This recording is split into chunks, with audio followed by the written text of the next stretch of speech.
First of all, the patient or his or her carer generally expresses a memory complaint or more largely a cognitive complaint. But some other times, neither the patient nor the carer complain and the doctor identifies an at-risk situation such as medication mismanagement, improper use of household appliances, or unsafe driving. This situation triggers a first-level evaluation in primary care by the general practitioner or a nurse, and sometimes by a specialist doctor such as a geriatrician, a neurologist, or a psychiatrist.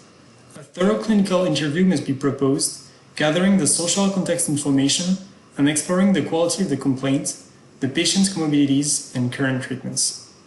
Moreover, the patient's examination encompasses autonomy, cognitive, and behavioral tests, as well as potential additional neuropsychological tests. It enables targeting some initial diagnoses such as anxiety, depression, bipolar disorders, or psychosis, coming from a psychological or psychiatric origin, leading to a more appropriate care pathway. Sometimes the first evaluation is comforting and enables to reasonably rule out a cognitive disorder. It should nevertheless lead to a regular follow-up of the person who issued the complaints to benefit from preventive measures or specific dementia prevention programs. Some therapeutic trials are proposed in regards to isolated complaints with no neurocognitive disorder. The first evaluation can highlight a major neurocognitive disorder inducing an autonomy loss.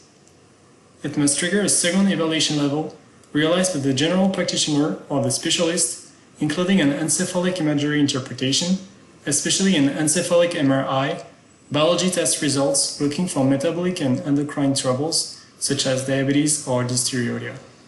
Neuropsychological tests are sometimes proposed at this stage.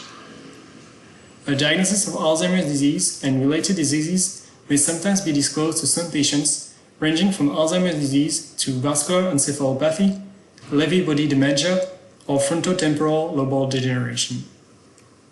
It must lead to specific care, especially post-diagnosis support with psychosocial therapies, drug therapies, and preventive measures of behavioral disorders complications.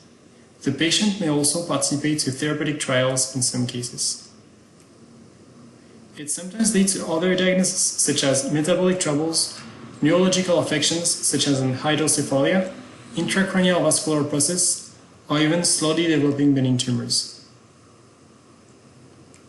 Sometimes the diagnosis is more complex and must lead to a third evaluation level by the specialist doctor such as a neurologist, geriatrician, or psychiatrist in the following cases: when the patient suffers from a rare syndrome such as a progressive aphasia or progressive visual troubles, when he or she is very young, or when he or she suffers from very quick cognitive disorders.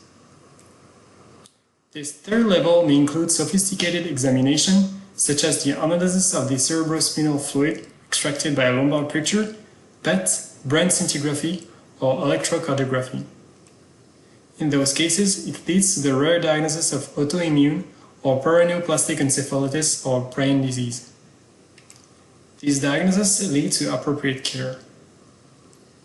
Sometimes the first evaluation enables to diagnose mild neurocognitive disorder, that is to say, before the autonomy loss. If the neurocognitive disorder is confirmed, it is advised to realize imagery, biology, and sometimes neuropsychological tests in order to look for the cause of the mild neurocognitive disorder. It is essential to explain the results of these different tests to the patient who is at a mild stage of disease and may understand the risks of evolution towards a more advanced stage. The patient should also be enlightened about the access to research, even at a mild stage. Moreover, it is key to inform the patients that a current stage is reversible and a regular follow-up with a doctor is paramount to detect signs of decline and/or set up prevention measures. The patient can also ask to participate in research, which may imply at the beginning of the third evaluation stage with the close exploration of biomarkers through sophisticated examination, such as PET with amyloid markers or biomarkers in the cerebrospinal fluid. The strategy is therefore graduated and personalized according to the patient's profile and will, if he or she can express it. This diagnosis pathway involves the general practitioner, and the different primary care professionals in partnership with the specialist doctors who will share their diagnosis and post-diagnosis support. Hence, all the stages previously discussed are not proposed to all the patients, but tailored to the patients on an individual basis.